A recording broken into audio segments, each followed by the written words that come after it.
Voltage fluctuation வந்தால் equipment போயிடும், higher voltage வந்தால் எக்யூப்மெண்ட் போயிடும், இல்லை போர்டு போச்சு அப்படின்னா நீங்கள் அதிகமாக செலவு பண்ணுற மாதிரி இருக்கும். இந்த மாதிரி சொல்லி தான் நம்மக்கிட்ட ஸ்டெபிளைசரை வந்து சேல் பண்ணுறாங்க. ஸோ நம்ம இன்றைக்கி அதை தான் டெஸ்ட் பண்ணி பார்க்க போகிறோம். 2 கம்பெனி ஸ்டெபிளைசரை வந்து எடுத்திருக்கோம். ஒன்று வந்து கங்காரு கம்பெனியோடது, இன்னொன்று வந்து காட்டு யானை கம்பெனியோடது.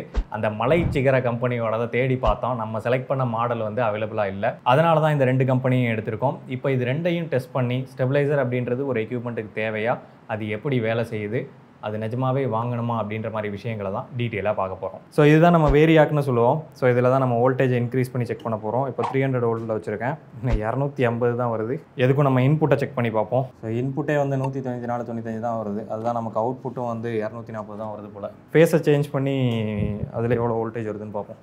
ஸோ இப்போ நம்ம ஃபேஸை சேஞ்ச் பண்ணியிருக்கோம். இப்போ எவ்வளோ வோல்டேஜ் வருதுன்னு நம்ம பார்க்கலாம். 200 வோல்டேஜ் வருது. நமக்கு கொடுக்குறது 2 ஃபேஸ் தான். அதில் ஒன்று 190 கிட்ட வருது, இன்னொன்று 200 கிட்ட வருது. அமேசிங்கான சப்ளை. சரி, ஓகே, இந்த 200க்கு எவ்வளோ அவுட்புட் கிடைக்குதுன்னு பார்ப்போம். அதே 250 கிட்ட தான் கிடைக்குது. எதுவும் பெருசாக ஒன்றும் டிஃப்ரென்ஸ் இல்லை. சரி, ஓகே. ஃபஸ்ட்டு வந்து கங்காரு கம்பெனியோட ஸ்டெபிளைசரை தான் செக் பண்ண போகிறோம். இதை செக் பண்ணுறதுக்கு நான் வந்து வேரியாக்கை வந்து கனெக்ட் பண்ணியிருக்கேன். இதில் நம்மளால் வோல்டேஜை வேரி பண்ணி பார்க்க முடியும். அண்ட் இங்கே 2 மீட்டர் கனெக்ட் பண்ணியிருக்கேன். ஒன்று வந்து இன்புட்டை காட்டக்கூடியது, இந்த எல்லோ கலர் வந்து இந்த வேரியாக்லேருந்து ஸ்டெபிளைசருக்கு போகக்கூடிய இன்புட் வோல்டேஜை காட்டக்கூடியது. அண்ட் இந்த மீட்ரு வந்து அவுட்புட்டை காட்டக்கூடியது. இந்த ஸ்டெபிளைசரோட அவுட்புட் எவ்வளோ வருது, நம்மளோட அப்ளையன்ஸுக்கு எவ்வளோ போகும் அப்படின்ற வோல்டேஜை காட்டக்கூடியது தான் இது. இப்போ நான் நார்மல் வோல்டேஜ் இன்புட் வந்து 225 கிட்ட செட் பண்ணி வச்சிருக்கேன். அண்ட் ஸ்டெபிளைசரில் பார்த்தீங்கன்னா 219 வோல்டேஜ் கிட்ட காட்டுது. ஸோ இப்போ இதிலேருந்து நம்ம வோல்டேஜை கம்மி பண்ணி இன்க்ரீஸ் பண்ணி செக் பண்ண போகிறோம். ஸோ இப்போ வோல்டேஜை வந்து நான் இன்க்ரீஸ் பண்ண போகிறேன். ஸோ 230 240 கிட்ட இருக்குது. ஆனால் இங்கே வந்து 236 கிட்ட மெயின்டைன் ஆகுது. 250. ஸோ நமக்கு 250 வோல்டேஜ் வரும்போது நமக்கு அவுட்புட்டில் வந்து 243 தான் வருது. ஸோ கொஞ்சம் வந்து கம்மி பண்ணுதுன்னு சொல்லலாம். 260 வச்சாலும் 250 வருது. அதுக்கு 250 டேரெக்டாக கொடுத்துருக்கலாமே. சரி, 10 வோல்டேஜ் தான் குறைக்கும் போல். ஸோ இப்போ வந்து 266 இதுதான் வந்து மேக்ஸிமம். இங்கே 256 வருது. 270 இது தொட்டுருச்சு அப்படின்னா நமக்கு இங்கே வந்து ரிலே வந்து ட்ரிப் பண்ணி விட்ரும். இங்கே இன்புட் வந்து 255ன்னு காட்டுது, ஆனால் ஆக்சுவல் இன்புட் வந்து இதுதான் 265 கிட்ட வருது. நமக்கு இன்புட் வெரி ஆகிட்டே இருக்குது அப்படின்றதுனால 270 அச்சீவ் பண்ண முடியல. சரி, பரவாயில்ல, நம்ம லோயர் வோல்டேஜில் செக் பண்ணலாம் அந்த ஸ்டெபிளைசர் என்ன அவுட்புட் கொடுக்குதுன்னு சொல்லிட்டு. ஸோ இப்போ பார்த்தீங்கன்னா 260 கிட்ட இருக்குது, ஆனால் ஸ்டெபிளைசர் கொடுக்கக்கூடிய அவுட்புட் பார்த்தீங்கன்னா 256 வரைக்கும் கொடுக்குது. பெருசாக ஒன்றும் வோல்டேஜை கம்மி பண்ண மாதிரி தெரியல. நம்ம குறைச்சி பார்ப்போம். ஸோ இப்போ 240ல் 236 கொடுக்குது, 230ல் 225. இது எல்லாமே நார்மல் வோல்டேஜ் தான். இதில் ஒன்றும் பெரிய டிஃப்ரென்ஸு எதிர்பார்க்க வேண்டிய அவசியம் இல்லை. 200ல் வச்சு பார்க்கலாம். ஓகே, 200ல் வந்து 207, வெறும் 7 வோல்டேஜ் தான் இது இன்க்ரீஸ் பண்ணி கொடுக்குது. எதுக்கும் நம்ம 190ல் வச்சு பார்ப்போம். 190ல் வச்சா 196, மறுபடியும் அதே 6 வோல்டேஜ் கிட்ட தான் இன்க்ரீஸ் பண்ணி கொடுக்குது. 180ல் வைக்கலாம். 180ல் வச்சா 185. யோ, இதுக்கு எதுக்கே நான் ஸ்டெபிளைசரை வாங்கணும்? ஸ்டெபிளைசர் வாங்கினா அது கொஞ்சமாவது வோல்டேஜை பூஸ்ட் பண்ணி கொடுக்கணும். நான் 180 வச்சுருக்கேன், இங்கே எனக்கு 185 தான் வருது. 170ல் வச்சு பார்க்குமே அது என்ன வேலை பார்க்குதுன்னு. 170ல் 176. நம்ம என்ன வோல்டேஜில் வச்சாலும் சரி, கரெக்டாக 6 வோல்டேஜ் மட்டும் தான் இன்க்ரீஸ் பண்ணுறாப்புல கங்காரு மாமா. இப்போ வந்து 160ல் கட் ஆஃப் ஆகணும். அது கட் ஆஃப் ஆகுதான்னு சொல்லி பார்க்கலாம். 160லையும் ஒர்க் ஆகுது. 160லையும் 167 வோல்டேஜ் கிட்ட கொடுக்குது. இல்லை, புரியல, நான் எதுக்கு ஸ்டெபிளைசர் வாங்கியிருக்கேன்? அது வர்ற வோல்டேஜை அப்படியே கொடுக்குறதுக்கா, இல்லை 5-6 வோல்டேஜ் மட்டும் இன்க்ரீஸ் பண்ணி கொடுக்குறதுக்கா?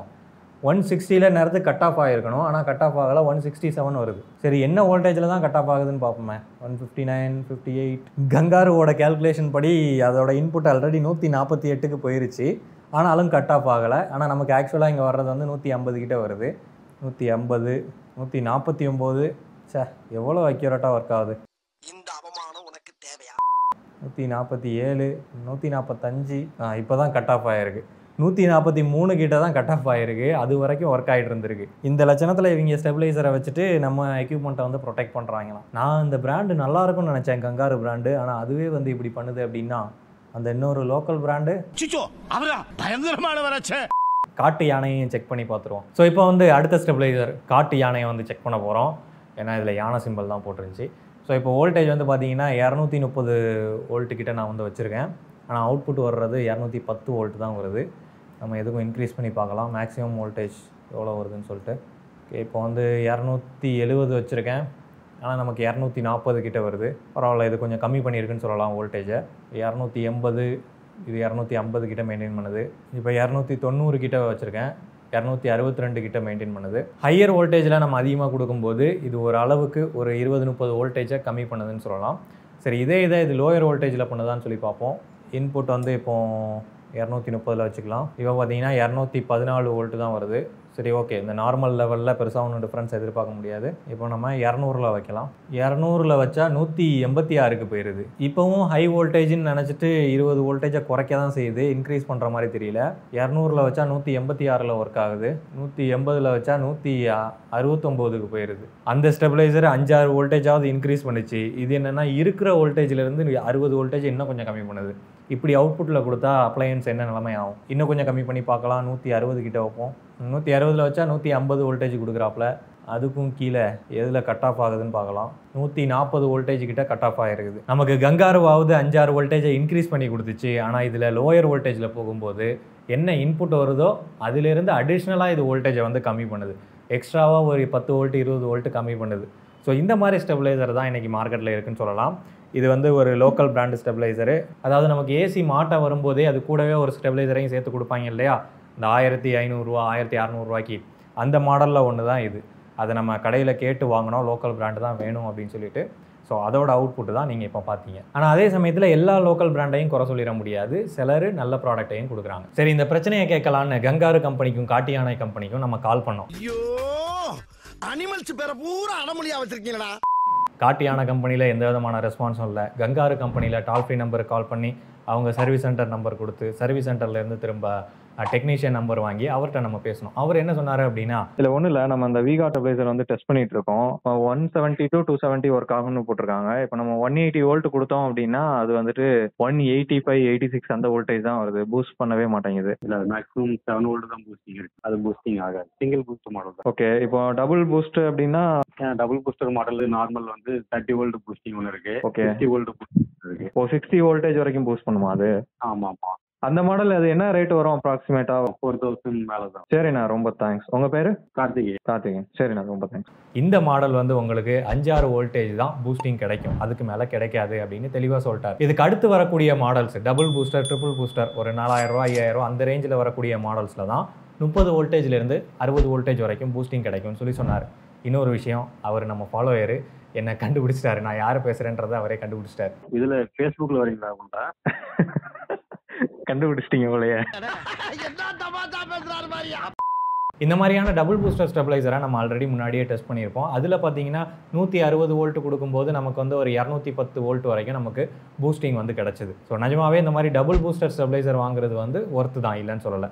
ஆனால் இந்த மாதிரி 1500 ஒரு 2500 சிங்கிள் பூஸ்டர் இல்லை பூஸ்டரே இல்லாமல் சிம்பிளாக ஸ்டெபிளைசர்னு விற்கக்கூடிய ஸ்டெபிளைசர் எல்லாமே வேஸ்ட்டு தான் நான் சொல்லுவேன். ரீசன் என்னென்னா, வெறும் 5-6 வோல்டேஜ் பூஸ்ட் பண்ணுறதுக்கு எதுக்காக நான் ஸ்டெபிளைசர் வாங்கணும்? அந்த 5-6 வோல்டேஜ் தான் ஏசியே வந்து மேனேஜ் பண்ணிடுவேன்.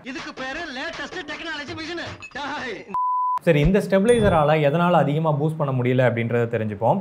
இப்போ அந்த ஸ்டெபிளைசர் எப்படி ஒர்க் ஆகுதுன்னு சொல்லி பார்த்தீங்கன்னா, இதில் ஒரே ஒரு டிரான்ஸ்ஃபார்மர் தான் இருக்குது. டிரான்ஸ்ஃபார்மரோட பிரின்சிபல் நமக்கு தெரியும். அதில் ஒரு காயில் கொடுத்துருப்பாங்க. அந்த காயிலுக்கு நம்ம எலக்ட்ரிசிட்டி சப்ளை கொடுக்கும்போது அது மேக்னெட்டாக மாறும். ஸோ இதில் கிடைக்கக்கூடிய இந்த மேக்னெட்டிக் ஃபீல்டு, அதுக்கு பக்கத்தில் இன்னொரு காயில் இருக்கும். அந்த காயிலில் இந்த மேக்னெட்டிக் ஃபீல்டு போய் அங்கே இன்னொரு கரண்ட்டை வந்து ஜென்ரேட் பண்ணும். அதுதான் நமக்கு இந்த டிரான்ஸ்ஃபார்மரோட அவுட்புட்டாக கிடைக்கும். அப்போ இந்த டிரான்ஸ்ஃபார்மருக்கு இடையில எந்த விதமான டேரெக்டான ஒயர் கனெக்ஷனும் கிடையாது. 2 காயில் இருக்கும். 2 காயிலுக்கும் இடையில இந்த மேக்னெட்டிக் ஃபீல்டோட ட்ரான்ஸ்ஃபர் நடந்து அது மூலமாக எலக்ட்ரிசிட்டி உருவாகுது. ஸோ இங்கேயும் அதே மாதிரி கான்செப்ட் தான். இங்கே என்ன பண்ணியிருப்பாங்க அப்படின்னா, 2 விதமான காயில் இருக்காது, சிங்கிள் காயில் தான் இருக்கும். இப்போ 230 வோல்ட்டில் ஒர்க் ஆகக்கூடிய ஒரு காயிலை வந்து ஓன் பண்ணி வச்சுருப்பாங்க. இப்படி வச்சுட்டு அது பக்கத்துலேயே இன்னும் எக்ஸ்ட்ராவாக 2 வைண்டிங்கை வந்து ஆட் பண்ணியிருப்பாங்க. ஸோ அப்போ அந்த 230 வோல்ட் போகும்போதே அங்கே ஒரு மேக்னெட்டிக் ஃபீல்டு உருவாகும் இல்லையா? இந்த மேக்னெட்டிக் ஃபீல்டு என்னாகும் அப்படின்னா, அந்த சைடில் இருக்கக்கூடிய எக்ஸ்ட்ராவாக இருக்கக்கூடிய அந்த காயிலுக்கும் வந்து மேக்னெட்டிக் ஃபீல்டு சப்ளையை வந்து கொடுக்கும். அப்படின்றப்போ இந்த காயிலை நம்ம மொத்தமாக சேர்த்து நம்ம மெஷர் பண்ணும்போது இந்த 230 வோல்டேஜை விட அதிகமான வோல்டேஜ் அந்த அடிஷ்னலாக இருக்கக்கூடிய காயில்ஸில் வந்து கிடைக்கும். ஸோ அப்போ அந்த மொத்த காயிலோட அவுட்புட்டையும் நம்ம வெளியில் எடுக்கும்போது அங்கே வோல்டேஜ் வந்து இன்க்ரீஸ் ஆகிருக்கும். அந்த கான்செப்டில் தான் இந்த டிரான்ஸ்ஃபார்மர் ஒர்க் ஆகுது. சரிப்பா, அந்த மாதிரி எடுக்கலாம் அப்படின்னா இங்கே ஏன் வெறும் 5-10 வோல்டேஜை இன்க்ரீஸ் பண்ணுற மாதிரி மட்டும் காயில் கொடுக்குறாங்க? எக்ஸ்ட்ராவாக காயில் அதிகமாக கொடுத்தோம் அப்படின்னா நமக்கு வோல்டேஜை வந்து அதிகமாகவே எடுத்துக்கலாமே அப்படின்ற மாதிரி உங்களுக்கு தோணும். எடுத்துக்கலாம், ஆனால் அதுக்கு தேவைப்படக்கூடியது எக்ஸ்ட்ரா காஸ்ட். ஏன்னா டபுள் பூஸ்டரில் காஸ்ட் அதிகமாக இருக்கிறதுனால தான் அதை டபுள் பூஸ்டராகவே கொடுக்க முடியுது. இந்த காயிலோட வைண்டிங் அதிகப்படுத்தணும் அப்படின்றதுனால அந்த காப்பருக்கான காஸ்ட்டை வந்து நம்ம அடிஷ்னலாக தான் பே பண்ணுற மாதிரி இருக்கும். இந்த மாதிரி டிரான்ஸ்ஃபார்மர்ஸை நம்ம பக் பூஸ்ட் டிரான்ஸ்ஃபார்மர் அப்படின்னு சொல்லுவோம். இதில் பெருசாலாம் சர்க்யூட் ஒன்றும் இருக்காது. அந்த காயிலை ஆன் பண்ணி ஆஃப் பண்ணுறதுக்காக 2 ரிலேஸ் மட்டும் கொடுத்துருப்பாங்க. ஸோ கம்மி பண்ணுறதுக்காக ஒரு ரிலே, இன்க்ரீஸ் பண்ணுறதுக்காக ஒரு ரிலே அந்த மாதிரி கொடுத்துருப்பாங்க. மற்றபடி இதில் பெருசாலாம் ப்ரொடெக்ஷனுக்காக அப்படின்னு சொல்லி ஒரு சர்க்யூட்டும் கிடையாது. நீங்கள் ஸ்டெபிளைசர் வாங்கணும் அப்படின்னு சொல்லி நினச்சிங்கன்னா இந்த மாதிரி 1500 ரூபா 2000 ரூபாயில் வாங்குறது வந்து ஒர்த்து கிடையாது. அது கொடுக்கக்கூடிய அந்த 6 வோல்டேஜ் 7 வோல்டேஜ் அந்த பூஸ்ட்டை வச்சு என்ன பண்ணுறது? அதுதான் ஏசியே ஹேண்டில் பண்ணிட்டு போயிருமே. சிலர் சொல்லலாம் இதில் ஓவர் வோல்டேஜ் ப்ரொடெக்ஷன் இருக்குது, அண்டர் வோல்டேஜ் ப்ரொடெக்ஷன் இருக்குது, அதனால் இது கட் ஆஃப் ஆகும் அப்படின்ற மாதிரி, அது யூஸ்ஃபுல் தான் அப்படின்ற மாதிரி நீங்கள் சொல்கிறதுக்கு வாய்ப்பு இருக்குது. அது ஆல்ரெடி ஏசிலேயே இருக்குது. ஏசியில் நீங்கள் ஸ்டெபிளைசர் ஃப்ரீன்னு சொல்லி வாங்குறீங்க இல்லையா? ஸோ அதில் வந்து இந்த கட் ஆஃப் ஆப்ஷன் வந்து ஆல்ரெடி கொடுத்துருவாங்க. அந்த ஸ்டெபிளைசர் ஃப்ரீ அப்படின்னு அவங்க குறிப்பிட்றது எதுன்னு சொல்லி கேட்டிங்கன்னா வைடு ஒர்க்கிங் ரேஞ்ச், அதாவது 170 to 270 வோல்ட் வரைக்கும் ஏசியே ஒர்க் ஆகும் அப்படின்றப்போ அந்த இடத்துல ஸ்டெபிளைசரோட தேவை இல்லை அப்படின்ற மாதிரி குறிப்பிடுவாங்க. மற்றபடி அதுக்குள்ளே ஸ்டெபிளைசர் இருக்கும் அப்படின்றது அர்த்தம் கிடையாது. ஸ்டெபிளைசருக்கான தேவை அங்கே இல்லை அப்படின்றது தான் அவங்க குறிப்பிட்றாங்க. அண்ட் நிஜமாவே உங்களுக்கு வோல்டேஜ் ஃப்ளக்சுவேஷன் பிரச்சனை, இல்லை வோல்டேஜில் நிறைய வேரியேஷன் வருது, அடிக்கடி வந்து லோ வோல்டேஜ் ப்ராப்ளம் இருக்குது, இந்த மாதிரி பிரச்சனை இருந்தது அப்படின்னா நீங்கள் அந்த டபுள் பூஸ்டர் ட்ரிபிள் பூஸ்டர் வாங்குறது நல்லது. இந்த மாதிரியான ஸ்டெபிளைசர்ஸை வாங்க தேவையில்லை. அது வாங்கினாலும் பெருசாக ஒன்றும் யூஸ் இல்லை. அண்ட் எனக்கு இருக்கக்கூடிய கேள்வி என்னென்னா, இந்த கம்பெனிஸ்லாம் எதுக்காக அந்த மாதிரி மாடல்ஸை வந்து கொண்டு வரணும்?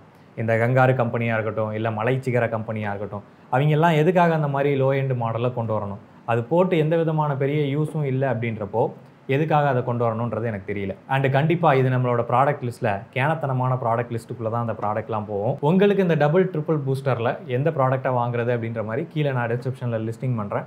ஸோ அதில் எது வேணுமோ நீங்கள் செலக்ட் பண்ணி வாங்கிக்கலாம். இவ்வளோதான் இந்த வீடியோ உங்களுக்கு பிடிச்சிருக்கும், புரிஞ்சிருக்கும் அப்படின்னு சொல்லி நம்புகிறேன். இன்ஜினியரிங் ஃபேக்ட் சேனலுக்கு சப்ஸ்கிரைப் பண்ணுங்கள். நன்றி.